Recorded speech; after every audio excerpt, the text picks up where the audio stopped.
Hi friends, நம்ம இன்றைக்கி ரொம்ப சிம்பிள் அண்ட் ஈஸியாக எப்படி மட்டன் சூப் செய்கிறதுன்னு பார்க்கலாம். இது சின்ன குழந்தைங்கலேருந்து பெரியவங்க வரைக்கும் குடிக்கிறதுக்கு சூப்பர் டேஸ்ட்டாக இருக்கும். குக்கரில் 1/2 கிலோவுக்கு மட்டன் எடுத்திருக்கேன். 20 போல் சின்ன வெங்காயம், 5-6 பல் பூண்டு எல்லாமே நீளமாக நறுக்கி சேர்த்துக்கிட்டேன். கொஞ்சம் கருவேப்பிலை, 2 தக்காளி எடுத்திருக்கேன். கொஞ்சமாக இஞ்சி தட்டி சேர்த்துக்கிறேன். கொஞ்சம் கொத்தமல்லி. இது நான் வேக வைக்கிறதுக்கு அரிசி கழுவின தண்ணி சேர்த்துக்கிறேன். இதுக்கு பதிலாக நீங்கள் தண்ணி கூட சேர்த்துக்கலாம். 2 பீஸ் கிராம்பு, ஒரு சின்ன துண்டு பட்டை, ஏலக்காய், மஞ்சள் தூள், உப்பு எல்லாமே சேர்த்து மூடி போட்டு 5-6 விசில் வச்சு வேக வச்சுக்கோங்க.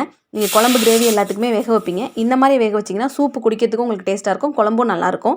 வேக வைக்கும் போது நீங்கள் பெரியவங்களுக்கு மட்டும்தான் ஒரு பச்சை மிளகாய் சேர்த்துக்கோங்க, குழந்தைங்களுக்குனா சேர்க்காதீங்க.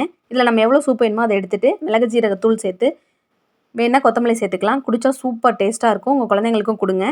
ஒவ்வொரு தடவை வேக வைக்கும் போது இந்த மாதிரி ட்ரை பண்ணி பாருங்கள். 1 வயசுக்கு மேலே குழந்தைங்களுக்கு சாப்பாடில் கலந்து கூட இதை கொடுக்கலாம். நல்லா சாதத்தை மசிச்சுட்டு ரசம் மாதிரி இதை கலந்து மிளகு ஜீரகத்தூள் சேர்த்து மிக்ஸ் பண்ணி கொடுத்தீங்கன்னா நல்லா டேஸ்ட்டாகவும் இருக்கும், குழந்தைங்களுக்கு ரொம்ப ஹெல்த்தியாகவும் இருக்கும். நீங்களும் இதை கண்டிப்பாக ட்ரை பண்ணி பாருங்கள். தேங்க்யூ, பாய்.